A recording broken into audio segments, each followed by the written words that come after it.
একদিন আমার আম্মার বেশে মডার্ন পশান্টিরা হেসে বলল, বাবা ইংলিশে বলো হোয়াটসঅ্যাপ।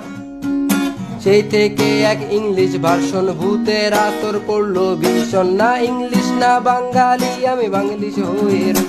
সবাই বলে ও মাই গড তুমি করছো ইংলিশ টক, তোমার স্মার্টনেস ও মাই গুডনেস, আরো কত কি বক বক। আমি ভাবের ঢেলায় বাঁচি না, বলি বাংলা শুনলে you. To be honest Bangla বুঝি না, আমি জাজ করার নাই কেউ।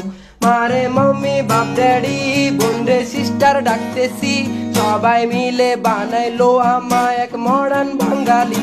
মারে মাম্মি বাপ ড্যাডি বোন রে সিস্টার ডাকতেছি, সবাই মিলে বানাইলো আমায় এক মডার্ন বাঙালি। মডার্ন বাঙালি, মডার্ন বাঙালি, ইয়ো।